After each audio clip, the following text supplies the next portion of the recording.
This is Pucks and Seven with Ryan Payton and Victoria Matiash.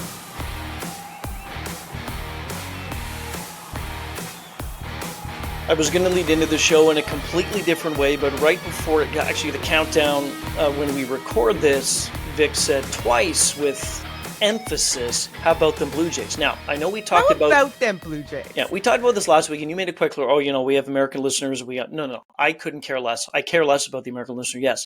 But this is amazing. We're going to Game 7. Okay, we're going to Game 7, and I don't care what sport it is. I don't care the fact that we're cheering for Toronto. We live in Toronto. We follow the Jays forever. There's nothing like a Game 7, Vic. There's nothing like a Game 7 in any sport. So, yeah, good on them last night, facing elimination, which was, of course, Sunday, and now they play Game 7 tonight to face... Man, those Dodgers are good. And Toronto, there you go, Toronto's American a fun listeners. city. And Toronto is a fun city to be in. But that's what I was actually just going to add to that. Even, let's say that this was Yankees in Seattle. A Game 7, you and I would be into it, right? Sure. Of course, not the same way because we're not as invested. We're invested in the Blue Jays because we're fans and have been since we were kids. Right. But at the same time, Game 7s are magical, especially when you're punching your ticket. One team is going to the World Series after tonight, Ryan, and that's super exciting. And I know this is a hockey podcast, but you and I both watch a lot of sports. And today feels pretty special in the city of Toronto. I always find it, too, there's something like a rite of passage that if we do something to do with hockey, say you and I did something to do with baseball or specifically with football, everyone always says, I know this is this show, but we need to talk. Let's just talk about whatever, right? It's sports. Good on the Jays and good on Seattle. Good luck, with all due respect, against the Dodgers. That team is just insane. Anyway, welcome to Pucks and Seven. Here we go. Hockey talk. Ryan Payton, Victoria Matiash. Hockey time. Right. Brought to you by Rogue Sports. Coming up later on, James Nichols of New Jersey Hockey Now. We both know James. Talked to him a number of times over the years. Talk about the Devils. A great season. I spoke to Tom Fitzgerald on the weekend, got some good insight from him and the GM of New Jersey, where he's at with the team. Great start for them. So we'll talk to James in a bit. He'll also get into the 77-second segment within the segment, which we do with each of our guests. Coming up, lots to get into. Mark Scheifele. I want to talk a bit about Martin St. Louis. Saw something on the weekend that really caught my eye about a game before that. The interaction with him and the players on the ice, which you do not see very often as intently as that. So I want to get into that too. And Scotty Wedgwood and the Canes. But let's begin, Vic. Oh, boy. So the Edmonton Oilers, if I were to say to you that at this point, say in the offseason we were speaking, and which we didn't, say, okay, Edmonton, McDavid signed his extension. Not a huge, certainly term contract and not a huge financial commitment, but he signed the 2-year extension, kicks in after this season. He hasn't scored. Leon Draisaitl I think he has one even strength point. Evan Bouchard is not doing anything on the back end. This team, Victoria. No, Ryan, 1 second. Yeah. Let me interrupt. Evan Bouchard is doing a lot on the back end. It just isn't good. He is committing. Well, that's kind of what I meant. Right. Yeah.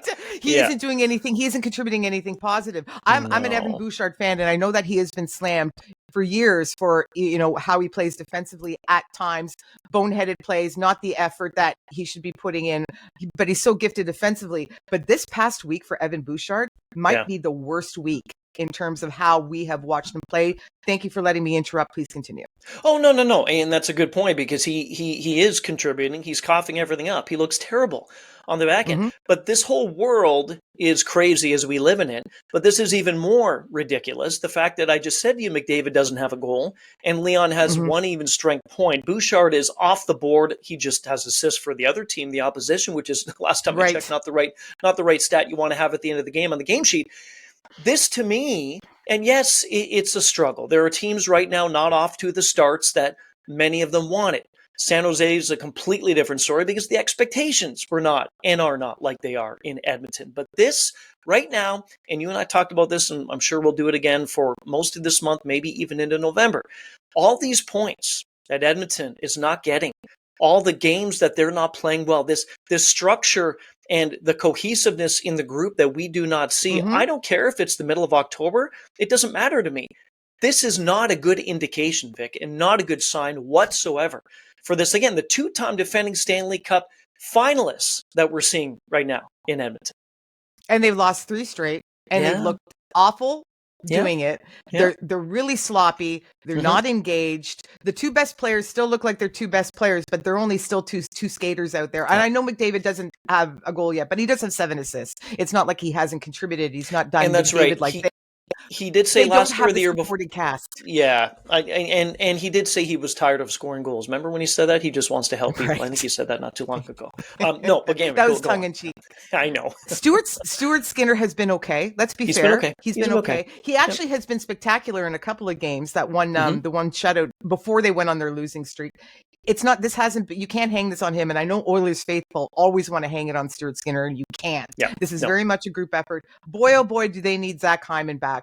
And coming up now, they're facing the Senators, who are struggling, the Canadians, who are playing very well, but still are banged up now, and are still the Canadians. Exciting team, but not the Colorado Avalanche is my point, right? Yeah. And then after that, they have the Kraken and they have the Canucks. So you need 3 out of 4 here, buddies, to get this going again, because I know every year we talk about the Oilers getting off to a slow start. I think since you and I have started doing this, it's been the routine, right? Celebrate American Thanksgiving. Oilers suck, right? And then they get good, and then they make the playoffs, and then they're playing in Game 7 for a Stanley Cup, right? It's ridiculous. But that's going to run out at some point, because there are other teams in the West now that are playing well, like Utah, like Seattle, right? These other teams that maybe we weren't anticipating as much. And hey, Oilers, I know you have 2 of the best, but you still have to make it into the playoffs to go on that run. Yeah. So you got to get your act together. I think McDavid shouldn't have signed. I think you should have just waited till free agency would have hit July. Well, no, I'm kidding. But you never know, right? And hey, give credit, though, where credit's due as well. Detroit, the fact that they've won 5 in a row. This team, the Wings, are flying. No pun meant for that whatsoever. They are flying. Dylan Larkin, 11 points, 6 games. He's looked like a superstar out there. Oh my gosh, come on. Yeah, so as much as we're saying, hey, Edmonton, you're not doing well, let's give credit where credit's due to the Detroit Red Wings. They're playing well. Edmonton, it's the blueprint for success. Not a good start. Then you either fire the coach or keep the coach, and then you get back on track. And the next thing you know, you're a win away from winning a Stanley Cup, or 2 wins away, at least in the last one against the Florida Panthers. Okay. Remember after the first game, speaking of Detroit, this is a segue into Toronto. When Todd McClellan ripped his entire team after that opening night loss, they looked terrible. He put everybody under the bus. He said, we spent 3 weeks working on what? Nothing. Well, I thought we worked on something, and now we stunk. That team has responded with 5 straight wins. Recently, after the last game against Seattle, Toronto goaltender Anthony Stolarz, he teed off on his club. He was getting teed off during the game. He almost got run over. Big boy, takes apart the net. Right, yeah. So good on him, because the Leafs look listless. They don't have the energy. And Anthony Stolarz, Vic, he's making saves without his mask. That's what this guy's doing in the first couple of weeks of this season. But if this continues, I would be completely ticked off like he is right now. And I'd still continue to be so, because he's getting no support. The weekend's affair with the Kraken was very messy. It was messy for the Maple Leafs for sure. They looked a little bit discombobulated, but that was the major problem, was not necessarily not protecting their goaltender. This isn't the same situation as it is in football, where you need to protect your quarterback. But this is somebody, but you can't let them get run over either. Now, what I found so interesting about Stolarz's comments after the game, when he said, I have 275-pound guy or whatever weight it was lying on top of you, not very comfortable. And even the words he was using didn't quite match how frustrated he looked facial expression wise. Agreed. He was even more frustrated than he was letting on. Agreed. These 2 things. He was upset about getting run over. Brendan Carlo is not somebody who is ever going to be accused of being a bad teammate. Okay? He's not. What was he supposed to do when Stolarz got run over in that particular moment, and the Leafs drew a penalty, and now they're going on a power play? Would you have preferred Carlo to get up? Yes, 100%. And absolutely not. And then you negate the power play? It doesn't matter. And maybe the win? Oh, it doesn't I matter. don't know. It doesn't matter. I don't know. But we get frustrated sometimes, Ryan. No. We get frustrated with players when they act undisciplined. Isn't that undisciplined? But you are now sent the message to the rest of the league that you're still soft, that you're a very soft team. He stood over, I think it was Mason Marchment, wasn't it? Yeah, it was Marchment. Yeah. So it was Marchment, and Stolarz stood up. He looked at the ref and saw the arm go up. So he has a game penalty. Carlo looked at him, just stared down, didn't even nudge him. Like, you don't have to go after him and kill him like Brad Marchand tried to do. We'll do that. We'll talk about that in a second. Yeah. But at least show something. Show something. Okay. You cannot be a soft team in this league. And forever, Toronto has been a soft team. Craig Berube said after the game, he said, I've been preaching this even more, like enough's enough. Enough's enough. And I'm not a huge fan of Brandon Carlo. I'm not. I remember last year. Oh, I do. I like him. I know you do. And we're different on that. I don't think that he gives the team as much as other defensemen would.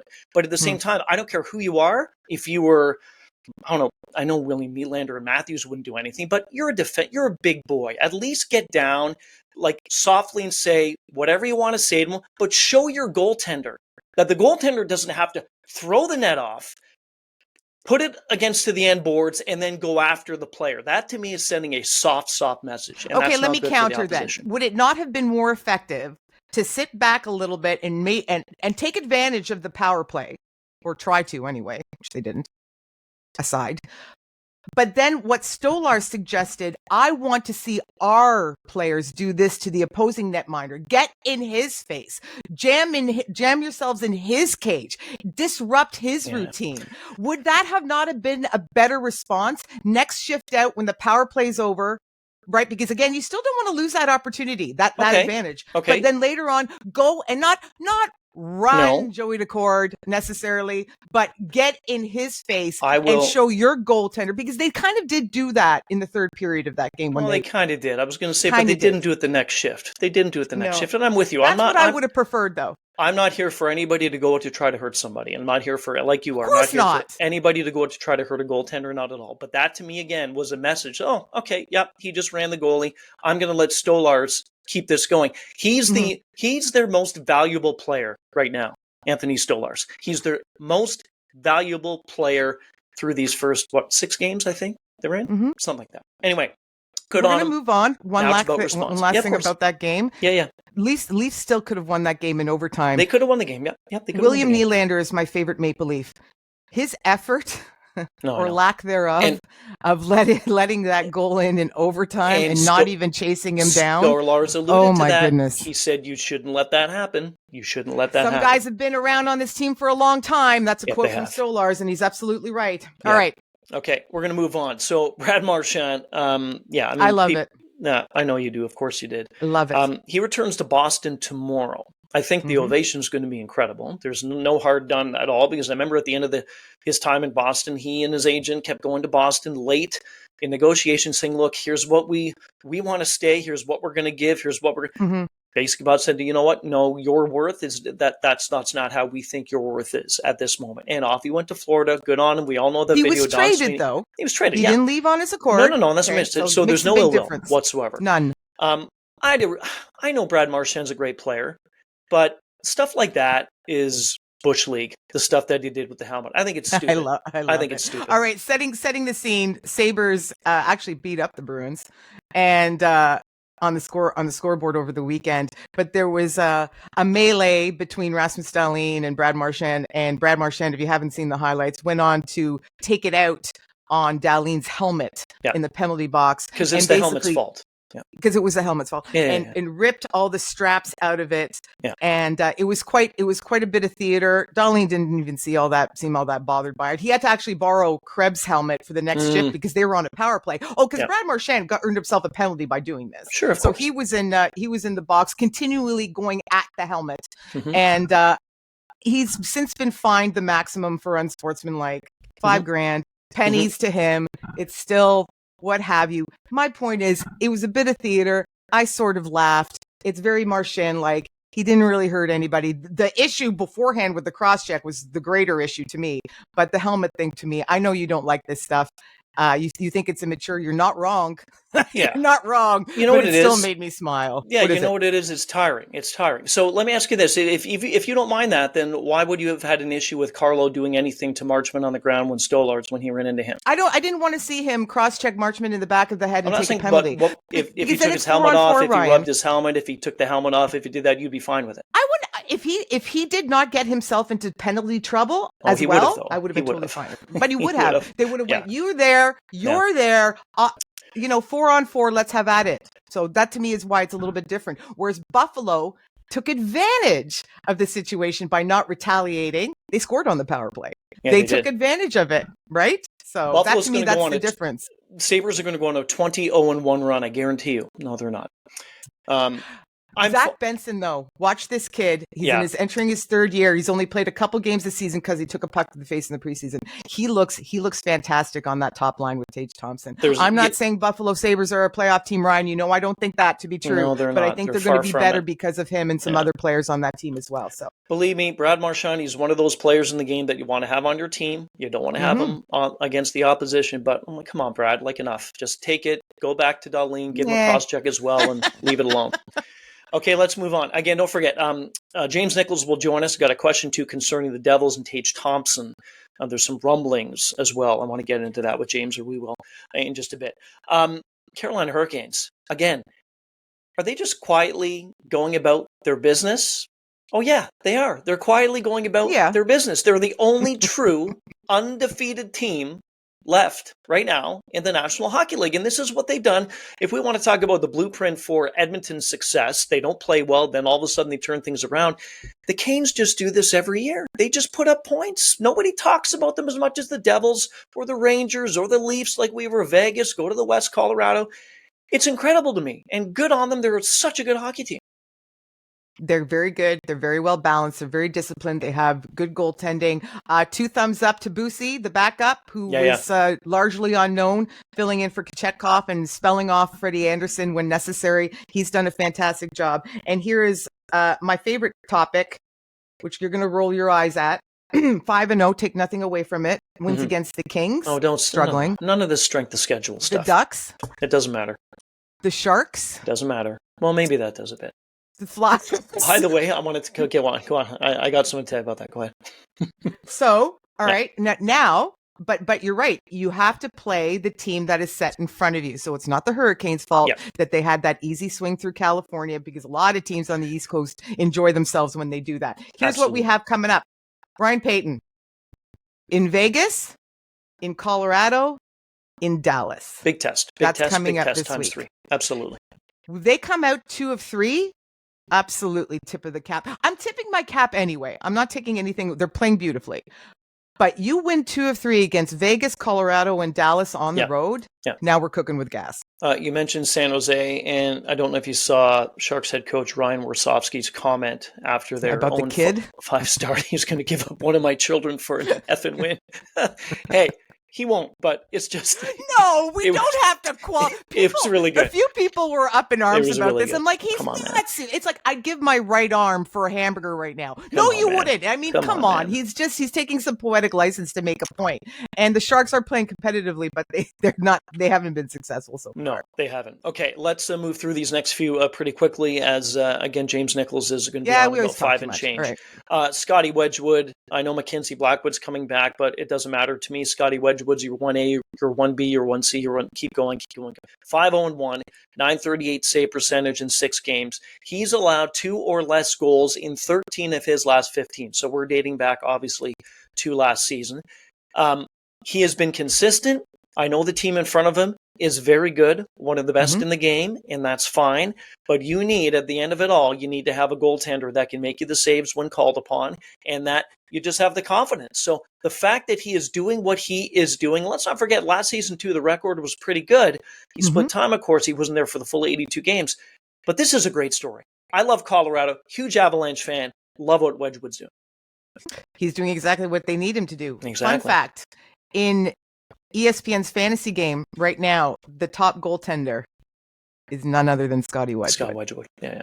Not Shesterkin, well, not who else would it be? Who else would it be? It has to be him. It has to be him. He's right? 5-0-1. Shesterkin is actually quite close. Yeah. But in terms of like goals allowed, saves made, all the formula pieces that come together, he is number 1 right now. And anybody who predicted that to start the season or says they did, big fibber. Big fat fibber. No, I did not. I did Good not. for him. And the fact that he's holding the fort down and he's doing his job, that just, again, I think it speaks to the quality of the team and the culture in Colorado. But it still, sure you can still sure screw does. it up. And sure other does. goaltenders would screw it up. He's not screwing it up.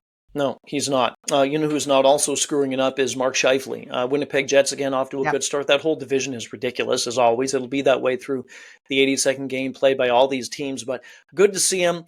Aging veteran, and as you have on the lineup, aging like a fine wine, and I could not agree more. how is he getting better? Because right now, so congratulations to Mark Scheifele for breaking the Winnipeg Jets franchise record. So dating back to the Thrashers for the most points now. He he surpassed Blake Wheeler over the weekend. He now has 813. So you give him a couple more seasons and we're going to be talking about the 1,000 mark. He's still only 32 years old. Yeah. But not old. No, you think about, because I remember him with the Barrie Colts, and that seems like a million years ago. And then he came up for a cup of coffee, went down, then came up for another cup of coffee, and then went down. And then he's been a consistent presence ever since. But he scored more points last year than he had in his career, which you don't usually see from a forward in their 30s. Not normally. And now he's actually on pace to even better that mark. And he looks like a man half his age. Is ridiculous. But he looks like a 27, 28-year-old out there. He has an extra step in his stride, if you will, an extra step in the stride. I think he's enjoying himself. He is enjoying himself. And you mentioned, too, about what he did last season, 87 points in 82 games. If you go back just quickly in the last number of years, say going back to 18-19, he's almost a point per game guy. 84 points, 82 games, 73 points, 71 games, 70 points, 67 games. So you're guaranteed almost every single game. If you do the average, you're at a point per game with Mark Scheifele. It also helps, too. I know he's playing well. He's happy. He's content. Looks very healthy. Kyle Connor? Again, it helps. It helps. And whenever I say that about any player in any sport, I'm not taking anything away from him or her as an individual, but it really helps to have that supporting cast. You can't win an Academy Award. You can't win Best Actor, Best Actress without a good supporting cast. So that's what he has right now in Winnipeg. Okay, last one. Again, James Nichols coming up too. I wanted just to briefly get your thoughts on this. So, Martin St. Louis the other night, I think it was the game that Montreal won in overtime. They've been making a habit of scoring late in regulation, then finding a way to win late in overtime, whatever it is. But they're exciting. They're not, coming out of the gate with all these wins. They're not undefeated, but they're playing exciting hockey. There was one clip I saw recently, and he was on the bench, and he was talking to, or let me change that, the teammates, the players, Cole Caulfield, I think Nick Suzuki, and I believe Lane Hudson were all on the ice. I don't know if you saw this, but they were talking directly to St. Louis. They were the ones holding more of the conversation. I assumed that they were talking about, hey, here's what's going to happen in overtime. Let's try this. Let's try that. But the point of it is that I thought, you know what? You don't see that too often. You see a coach narrating the whole discussion, for the most part, to the players on the ice. But I don't know if he got maybe 5, 6, 7 words in. And how he looked at each player, Vic, I looked at his eyes, and it's not like these guys are 40. These guys are in their 20s. They're young. And I thought there is the respect, not only from the players to coach, but also more importantly for me, growing this team coach to player. He's giving them the opportunity to feel accountable. And I think that's going to go a long way. Yeah. Martin St. Louis, I'm glad you did bring this up because I wouldn't have thought of it. He's creating a culture in Montreal, and he's creating this foundation of a culture.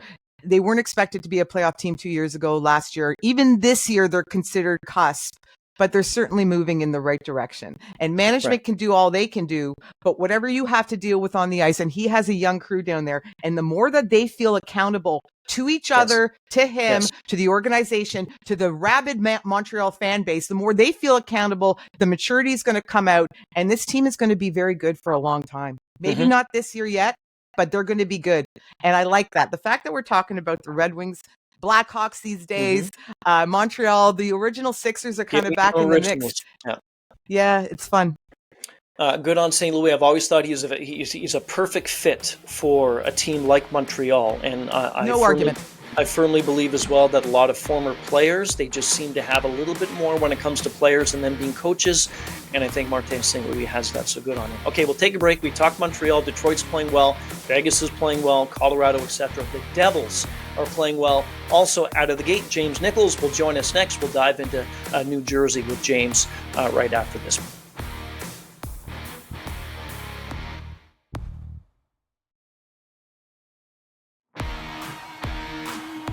Welcome back to Pucks in 7 with Ryan Payton and Victoria Madiash.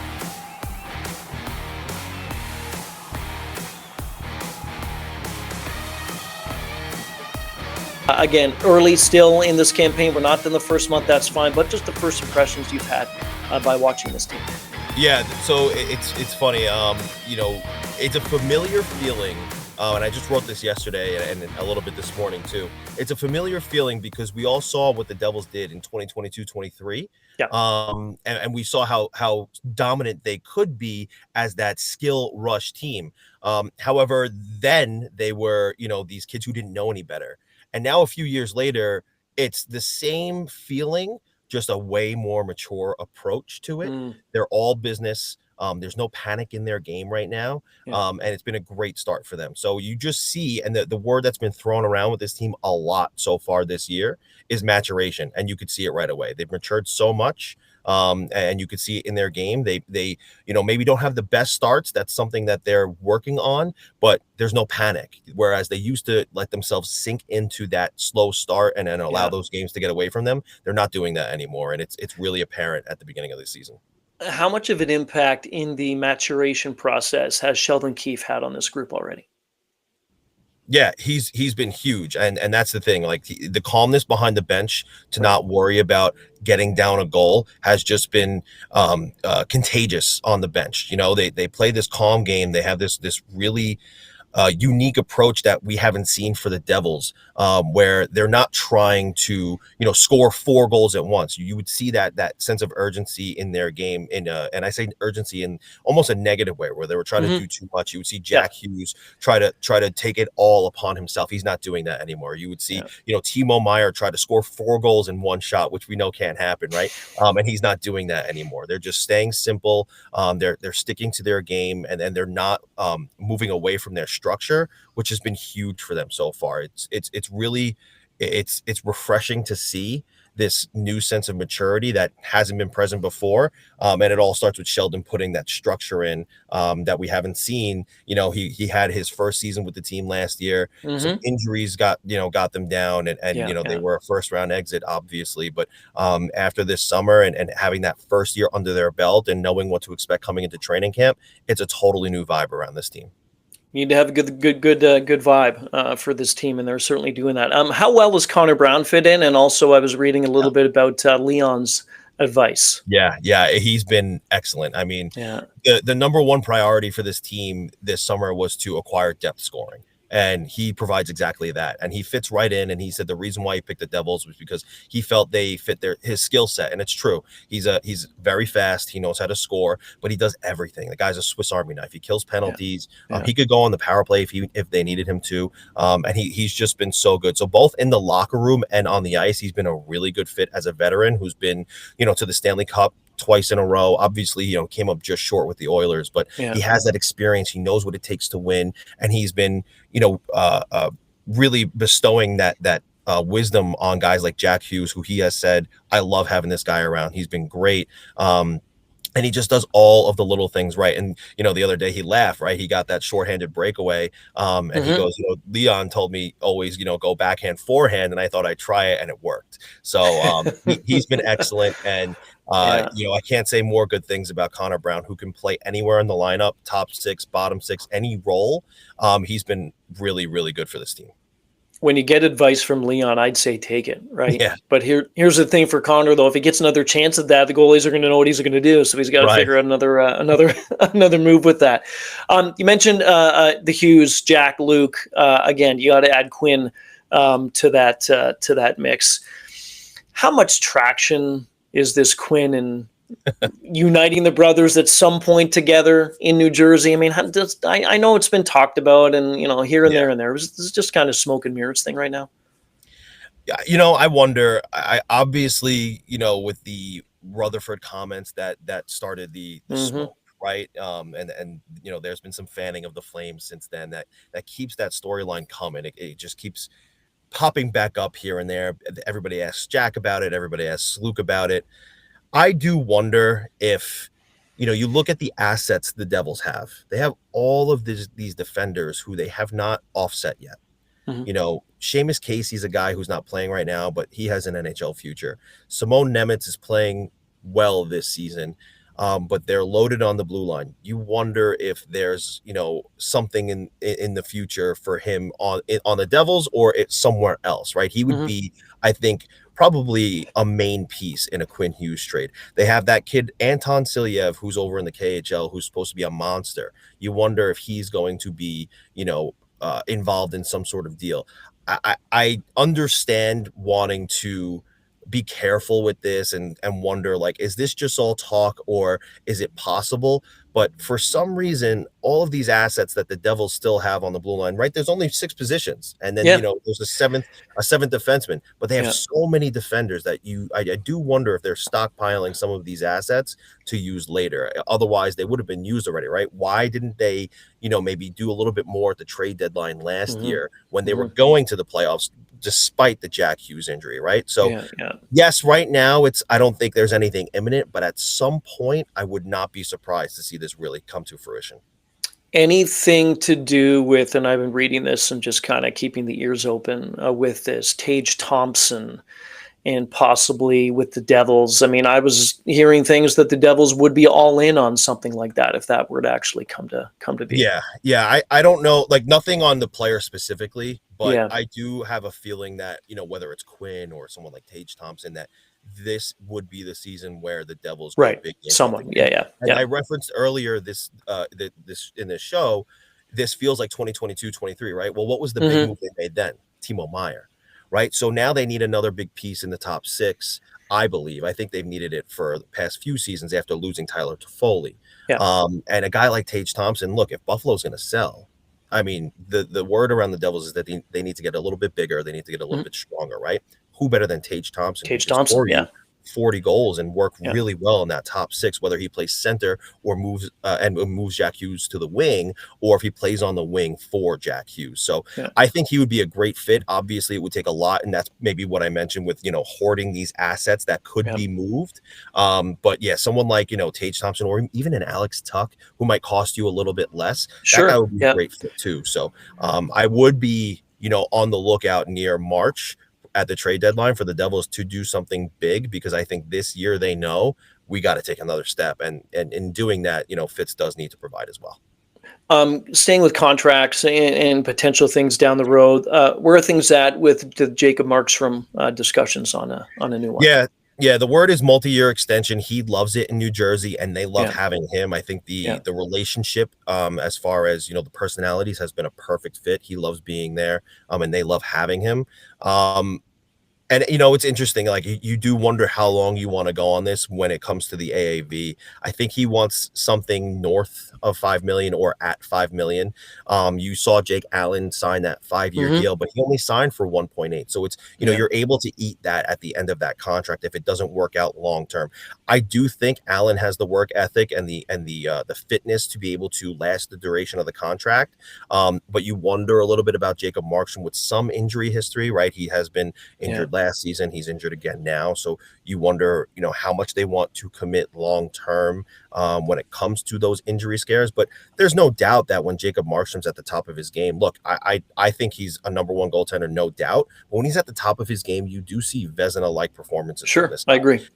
He was excellent in November last year. I mean, he was the reason why they went on that absurd streak of games where they didn't win any more than 3, but they won 3, they lost 1, and then they won another 3, and a lot of that had to do with Jacob Markstrom's performance. So if he never got injured last year, I was putting him in the Vezina conversation with Connor Hellebuck. I don't think anybody was taking it from him, but I think he was, he was going to be on Team Sweden. He was going to be their starting goaltender. And there's a reason why they want to keep him around long term. He's a game-breaking goaltender. And so I keep hearing, yes, long term, but the sticking point right now is just how much is that going to cost them per year. We know the cap's going up. He knows that. His agent knows that. So right now it's just trying to figure out where that sweet spot is.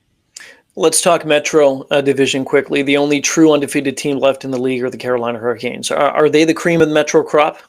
Yeah, they certainly are. And you saw what they did to the Devils in game 1. And, I'm interested to see how the Devils handle that in the second meeting. I don't think they meet again until February, but they did not look like how they have in the past 4 games where there's no panic in their game and a much more mature approach. I think game 1, they had to get the jitters out, and it was a tough test going into their building and knowing that this is where they were eliminated, and always having, that to overcome, that hurdle to overcome in the Hurricanes was maybe a bit weighing on their minds. But now they got that out of the way, and they have a couple more meetings, and yes, they're the cream of the crop. Nobody works harder than that team, right? They're a great team. They're built well, but they don't necessarily have superstar power like the Devils do, right? They have Right. Jack Hughes, they have Jesper Bratt.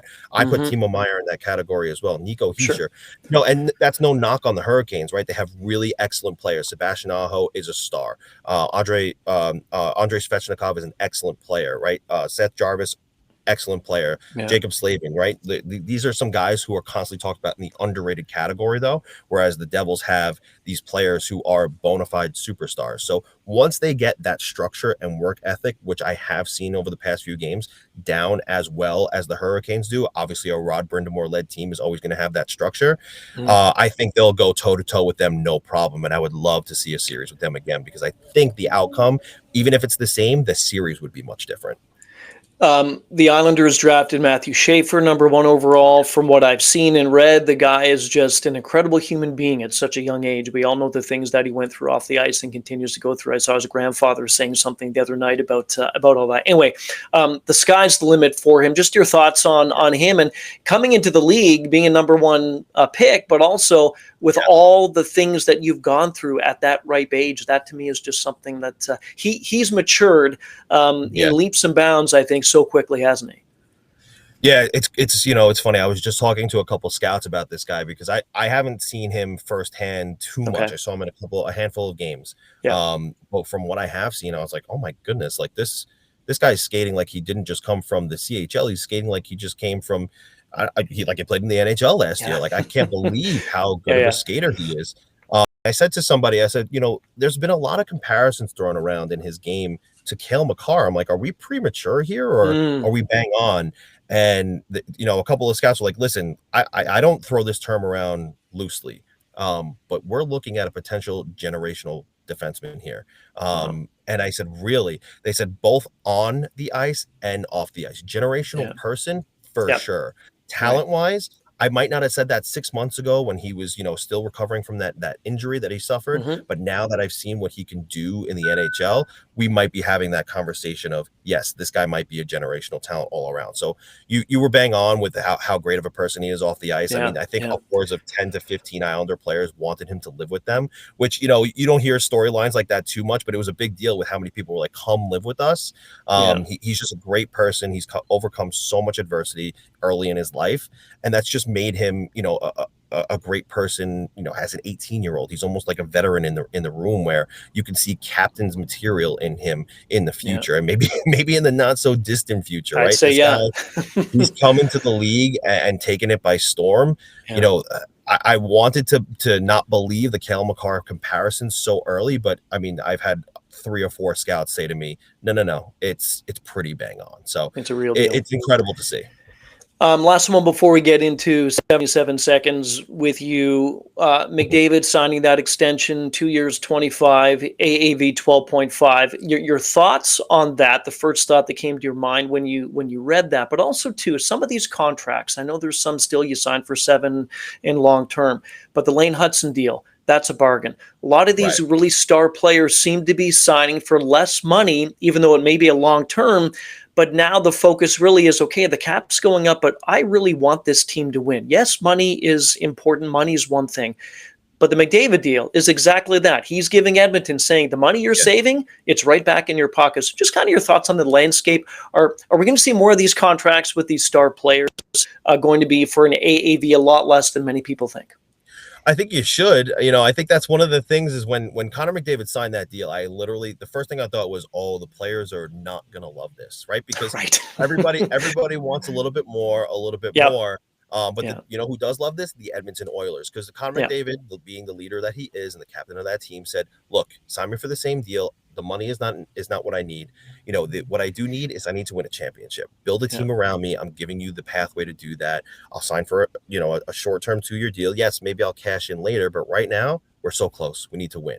And now that gave all the other 31 GMs in the league the ammunition to turn around to their star players and be like, if he could take less, the best player in the league, so can you. So let's do that. And then you turn around and you look at what the Montreal Canadiens are doing, like you mentioned, Lane Hudson taking less, right? And that's over an 8-year deal. Now he's working at 8, I believe, something like that. When I was projecting him after Luke Hughes' contract, that was signed 7x9 to make upwards of 10, maybe $11 million. Easy. And when it came at 8.8, I was like, wow, that's surprising to me. So right now, all the GMs have the ammunition to be like, Connor McDavid took less. Are you telling me that you can't do the same? And I'm wondering about that. And in the Devils' scope, I'm wondering about that with Nico Hischier in 2 years when McDavid has 1 year left on his contract. I really want to know what those negotiations are going to look like. But I think that you're going to start seeing, or you could start seeing some of these star players taking less money than they would have originally. I think Jack Eichel's another example. No reason why he couldn't have just signed for 15 million, but he takes 13, and that's again on a rising cap when it's going to be upwards of 105 in a couple of years. That's actually not too bad of a number. So I think it takes a little bit from both sides, a little bit of give to get in this league, especially with a salary cap. So, the fact that Connor McDavid did that for the next 3 years, because he's got that 2-year extension doesn't kick in until next year. For the next 3 years, GMs have all the bargaining power to say he took less, so can you. Yeah, selfless act by the best player on the planet. Okay, let's get into 77 seconds. Again, there's no timer on this. We just do 7 questions in 77 seconds. So here we go. Most underrated Devil on the team in your mind? Great question. On the team in my mind, most underrated right now, I'm gonna go with Luke Glendening. Okay. He has come in. I mean, this guy was a PTO player. And he converted on a contract, league minimum. But the Devils, they brought in a guy like Juho Lammikko, who was over in the SHL. He was projected to be the full-time bottom 6 center. There were a couple other candidates who could have taken over that role, but he came in and through his ability to win upwards of like 65 to 70% of his faceoffs on any given night, his relentless work on the penalty kill, and just his defensive game overall. Right now, I don't think enough people are talking about just how good of an addition Luke Glendening has been to the New Jersey Devils. Obviously the Jesper Bratz and the Jack Hughes and Nico Hischier are going to be the motor that revs the engine. But the work that Luke Glendening puts in the bottom 6, he's gelled really well with anybody they put on his line. Paul Cotter is another guy who maybe could be in this category as well. He's been really good. But Luke Glendening, to me right now, stands out as probably the most underrated Devil, because he just puts in such good work every day that maybe goes unnoticed because he's not, maybe lighting it up on the score sheet. Fashion's a big deal in the NHL. Who is the best dressed Devil? Timo Meier, hands down. That was quick. Yeah, hands down. Every time he has something new on, it's so diverse too. One day it could be a nice suit, the next day it's a nice turtleneck and slacks, and you're just like, this guy has great fashion. I think it's the Swiss gene in him. It's got to be. He looks excellent every day, so it's Timo Meier for sure. Oh, I'm envious those guys. They make anything look good, right? They make anything look good. 3-on-3 overtime. There's been discussion of extending it, the shootout. What's your ideal overtime? The players don't want more time, and I get it because they're gassed, right? Yeah. Nathan McKinnon was on the record saying like that would be tough because listen to me huff and puff now, and we've been done for 10 minutes. But I think maybe extend it maybe another 2 minutes. Okay. I think you'll see some more tired legs giving out, and that could lead to more goals. So I think 7 minutes, try it out at the AHL level, maybe try it out at the ECHL level, see how that goes. Add 2 more minutes, not 5. And I think we might be working with a solution there, because that extra 2 minutes could really make all the difference. Do you like the shootout or no? No. Or do you want it? Do you want? Okay, so yeah, you want to see games done in OT. You're like me. Yeah. Yeah. Eastern Conference sleeper pick this season.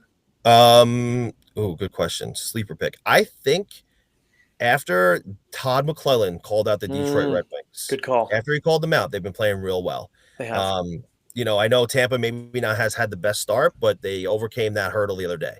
That was an impressive win to me. And I love Dylan Larkin. I think he's an excellent player and he's a great leader. And they're given all of the leeway to the kids that Sandin Pellick is in. He's playing real well. They just lost Lucas Raymond. That's tough, but they're winning without him right now. Patrick Kane, I heard, looks really good. I haven't given him a close look, but I heard he looks really good. Yeah, so I think that, and he's playing with, obviously he has DeBrincat there. James and Riemsdyk has been a nice addition for them. So I think they might be a sleeper here this season. The addition of John Gibson was huge for them. Yeah, I agree. So, if he can continue to just give them steady goaltending, I think look out for the Detroit Red Wings. Who wins the cup? That's a really, really tough question. A lot of options. Yeah, I have the final with the Oilers, and I think the Devils could make it. Edmonton back again. I think they're back again, and I think the Oilers win this time.